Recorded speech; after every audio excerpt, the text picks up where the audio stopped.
Make 1 inch or 3 centimeter marks to divide up your piece of paper. Add the paint in a smoosh down motion. If you do add it in lines, make sure you go back after and smoosh it so that you get a natural foresty look instead of the streaks. And for an even look, be sure to complete 1 stripe at a time. Make enough streaks for your project. Each garland will have about 2 strips. The fuller you want it, the more strips you will need. Do the same effect on the reverse side of the piece of paper. As you add the paint, make sure that your lines are still visible so you know where to cut.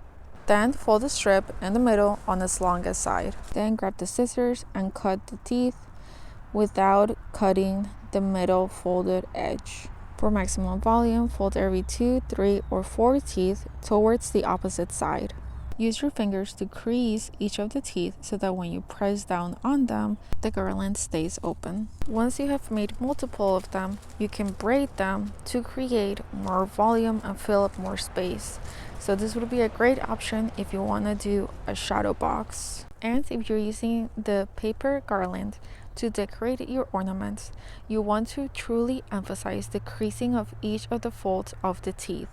Add the hot glue and start pressing down on the garland. Be careful not to fall into a trap of adding the hot glue all at once so that you can maneuver in a full range of motion the shape of the garland, and then layer it on top of each other as needed.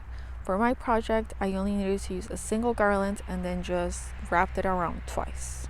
Notice that as I'm layering, I'm only adding the hot glue on top of the paper fold. So in that section where it folded, that's where you want to add the glue. Then grab a miniature ornament and cut off the thread. Add some hot glue to the back. Press it down in place. Grab the thread you cut off and make a loop. Add some glue to the back to repurpose it for your new ornament. Then grab a brush to add some specks of white on the tips of the teeth for a more wintry look. Since snow falls downwards, focus on creating the same effect. So you're going to be adding the snow in a vertical motion. Use the same brush to add the glue to the tips. And don't worry too much about any excess because the glue will dry clear, so it will still give it a beautiful look. Add some glitter or some fake snow and tap any excess. And be sure to watch my mom's tutorial on how to make fabric ornaments so that you can have a Christmas full of crafting and fun.